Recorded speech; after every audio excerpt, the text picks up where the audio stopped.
Welcome back to the Asia Political Review. Today's topic, once again, is Iran. And the United States has, for the last 9 or 10 consecutive nights, launched air operations against Iran. And it has imposed a blockade of the Strait of Hormuz, which has resulted in another spike in gas prices. The peace framework that was intended to end the conflict, that was basically only 6 weeks old, has been declared void, dead by both parties. The failure of this was not unforeseen. The restarting of the conflict was not unforeseen because several months prior to that, before the framework was negotiated, there was one scholar who offered a pretty decent account of why powerful states like the United States seem to repeat the same category of error in these limited wars. That account, or that theory, is called the escalation trap. So to understand why the United States seems to be repeating the pattern, we have to understand how the present conflict reached this point. So this is a little bit of a primer. So in February of 2026, early this year, the U.S. and Israel launched a joint military campaign against Iran. It was called Operation Epic Fury, and it was big in scope, right?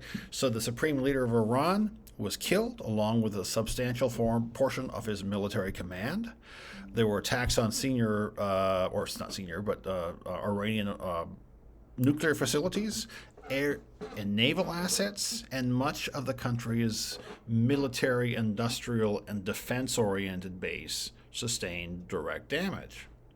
In response, Iran attacked with missile and drone strikes against Israel.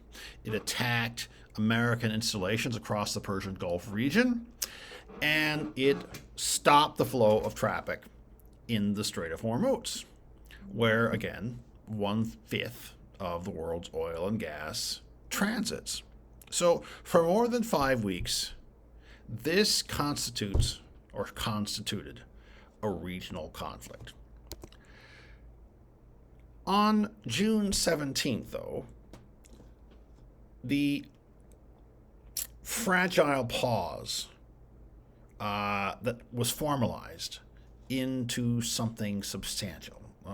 There were ebbs and flows to the conflict, I suppose, but this memorandum of understanding established a 60-day negotiation period intended to sort of resolve the underlying disputes, the big ones like Iran's nuclear program and the status of the Strait of Hormuz. And to a certain extent, how do we come to a political settlement, a paper-based political settlement? So the memorandum constituted peace agreement in question, but the collapse of it was rapid because 10 days or so later, it fell apart.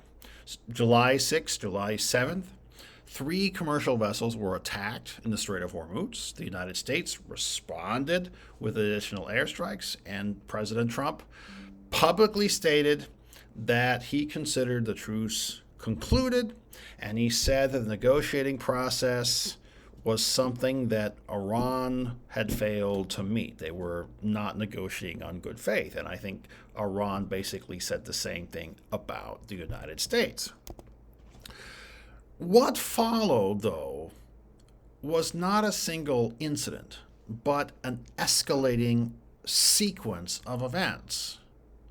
On the second night of strikes, they expanded to include infrastructure targets, such as bridges, roads. Iran retaliated by attacking Jordan. A third night saw Iran strike oil tankers in the Strait of Hormuz. See a pattern here? The U.S. reinstituted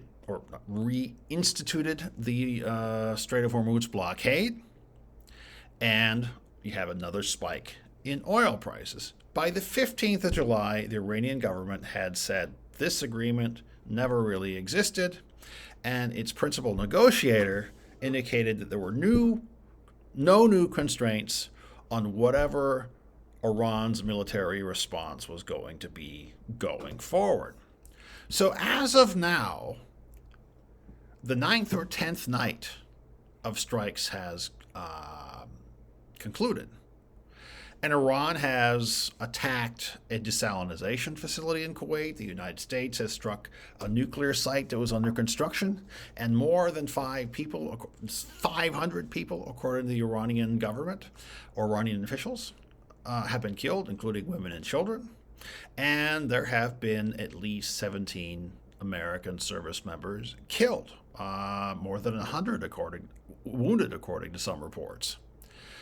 So this is not a new war. It's a prior war, and it has a recognizable pattern. So that pattern is the subject of this analysis. So to document this, I'm going to examine the work of Dr. Robert Pape. And his work is really, really important here because he is from the University of Chicago, and he directs the Chicago Project on Security and Threats. And his 1996 book, and it's a fantastic book called Bombing to Win. It's on my bookshelf. He's probably the most frequently cited analyst in this current war. And the framework of what he calls the escalation trap is issue here.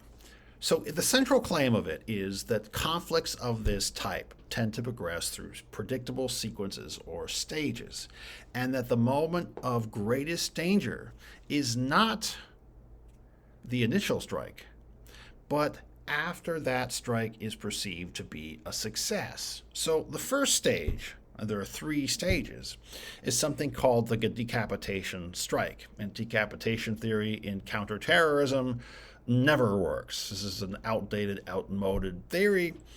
But during a decapitation strike, precision weapons are directed at leadership, at infrastructure. And in the immediate aftermath, a strike appears successful.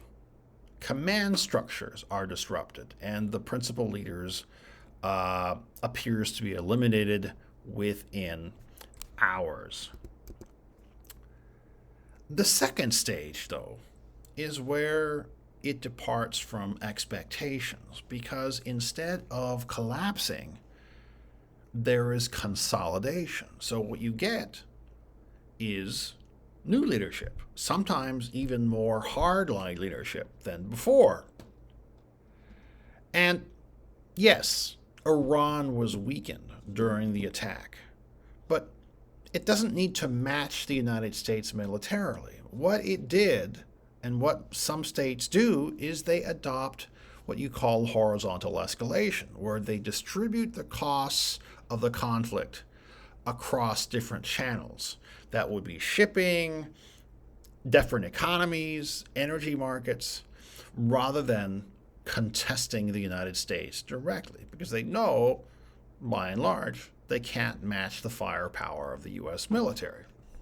So the third and final stage represents the closure of this trap. So the original campaign failed to produce capitulation, meaning surrender. So the attacking power of the United States has now been confronted with a binary choice, yes or no. None of those options are good. Are you going to accept a more unfavorable, more costly status quo, which means that you acknowledge a political defeat and requiring that you justify that to the domestic or the local body politic? Or do you escalate further? Typically, and this is something they're considering possibly, the introduction of ground forces. That is the most costly option available.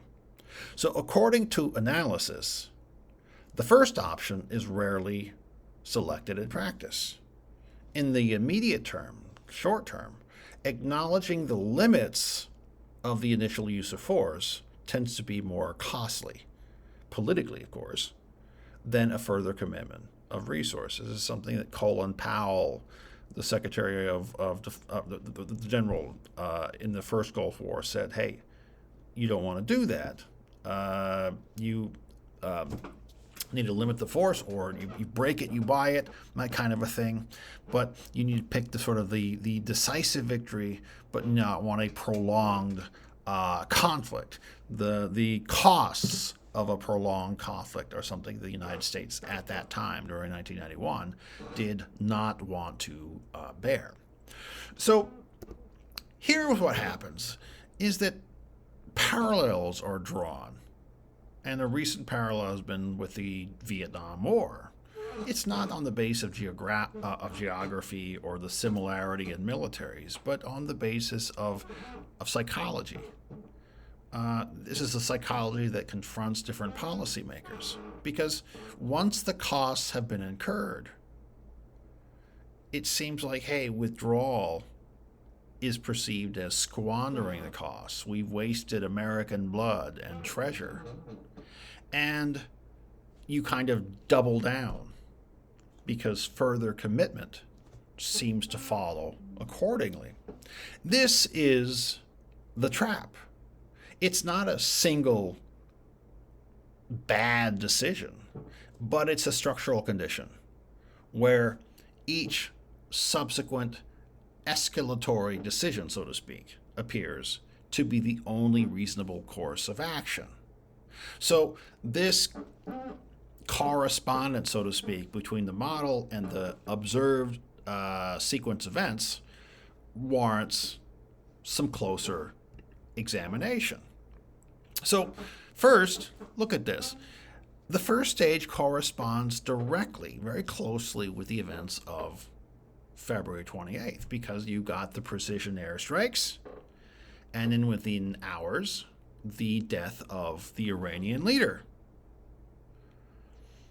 It looks decisive. Not so fast. Because in the second stage, Iran did not collapse. The assembly of experts installed his son as successor. This was continuity, not disorder.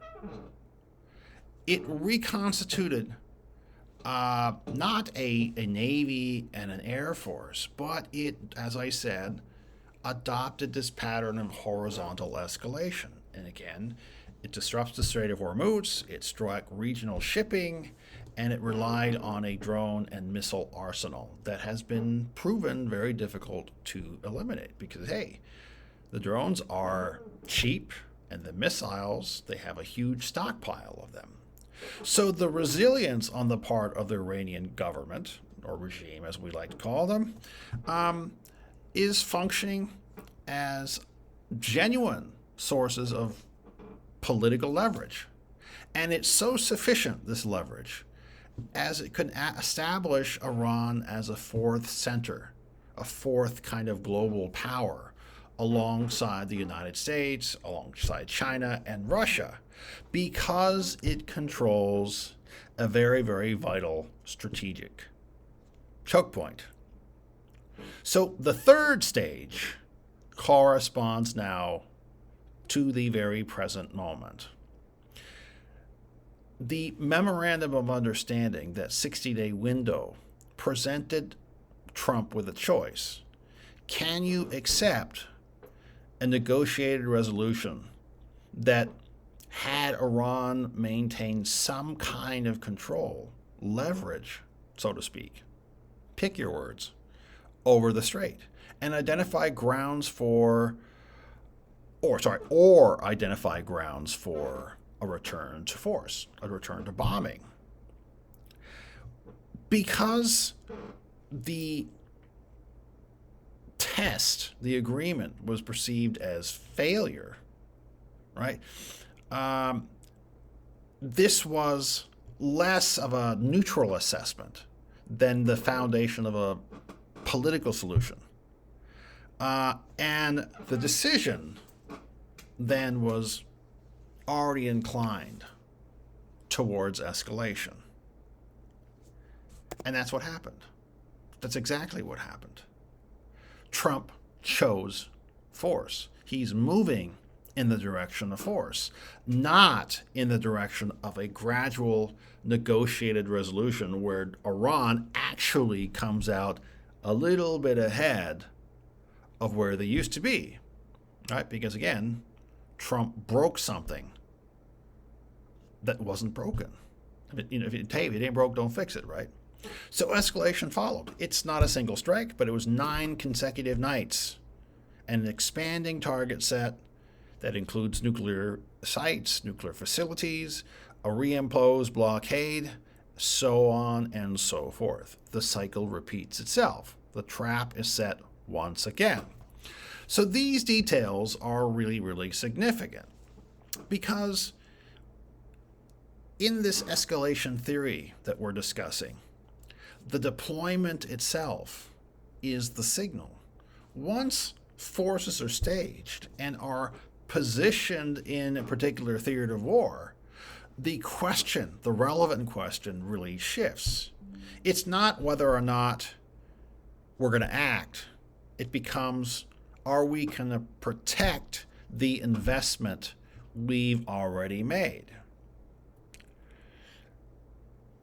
And are we going to transition into what the escalation trap deems to be a kind of ground power dilemma, where territorial control, the limited territorial control surrounding the strait, and the approaches are at approximately, 70 to 75%. So this conclusion, I think, draws on a different or a separate body of research. It's also associated with, as I said before, counterinsurgency, suicide terrorism, and there's a lot of different debates on this, particularly when you have the presence of American ground forces. Look, war conducted by the air, however severe, doesn't carry the same risk as a war involving ground troops on Iranian soil or on Allied territory. But Trump has so much to worry about. There are domestic political considerations to consider. Hey, the 2026 midterm elections are on the way. And what's that going to mean? Is it going to be a test of resolve, of political will? Is it going to be a test of how much American blood and treasure will be spilled? Because on the American side now, you have 17 service members killed, and the total continues to rise. On the Iranian side, and when I talked to Karosh Zirbari, we talk about dozens of civilian deaths, including women and children, the destruction of schools, hospitals. Kuwait is now sustaining water damage to water infrastructure, desalination plants. The United Arab Emirates, or the UAE, has been struck many times, including tankers. So, in this domestic political consideration, not just on the part of Trump, but on the part of allies, the costs are beginning to mount. The financial cost alone is considerable. Internal government agencies say, and this is the Pentagon, the war has cost us $30 billion, but internal costs estimate between $80 and $100 billion, with roughly a third of it a multi-billion-dollar defense appropriation bill attached to it. Basically, look, we are paying for the costs of ammunition, the costs of airstrikes, and we're paying more for it as Americans at the gas pump. So what happens now is both political parties are using this as fuel to solicit the electorate. But The United States and Iran seem to be using this negotiating framework as a time for continued hostilities rather than negotiating a conclusion to the hostilities. And that dynamic is really important because it risks eliminating the distinction between a pacific confrontation and an open-ended, indefinite conflict. And what they mean by that is a forever war. You don't want another Iraq. You don't want another Afghanistan. Those long, protracted conflicts that, remember, America spent trillions of dollars on. Nobody wants that anymore. So I have to state, though, that, look, Robert Pape is neither right or wrong because there are lots of critics. Pape has lots of critics. And that, hey, some people say that the dilemma is manageable.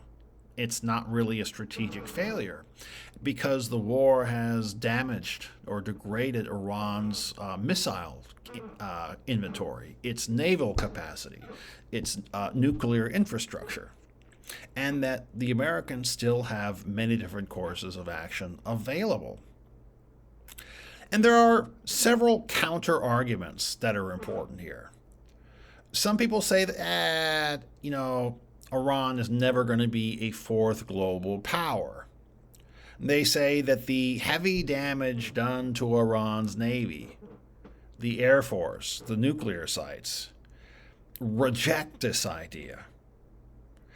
And then there's others that say, look, the basic diagnosis of the situation seems okay, but they reject the idea that a wider war is inevitable. They say that the United States can avoid the escalation trap and resume control. But to do this, the U.S. would need to target Iranian specific strengths, its missile groups, and its proxies. That's a very difficult thing to do because there are a lot of proxies. But they also have to avoid a ground invasion. So this is where things stand. So the pattern that I've described, or Robert Pape describes, is a strike or strikes that appear decisive, a regime that consolidates rather than collapses, and the next choice is escalation, where something appears less costly than acknowledging the limits of the initial campaign. Right? So this repeats and goes on to the end where the trap closes. So what remains unresolved here, I think, is whether or not the United States will proceed fully into the third stage of the model, or whether Trump will actually be smart and that they will renew diplomatic contact, whether that through back channels or whatever, through the Pakistanis, through the Qataris, whatever. But these developments are important and they warrant additional attention. It's sad, it's quite frightening to see American ground forces transitioning from regional staging to active operations in the Strait of Hormuz. It's interesting to see whether or not the memorandum of understanding that was fragile can be restored substantively rather than just a name. And also, I think it's also important to see whether or not regional states like Jordan and Kuwait and Lebanon too, that are caught between, become more deeply implicated. So that explains, I think, Robert Pape's escalation trap more distinctly, and I see right now that it's very significant. So that's it for this episode. Let me know what you think. Is the United States headed?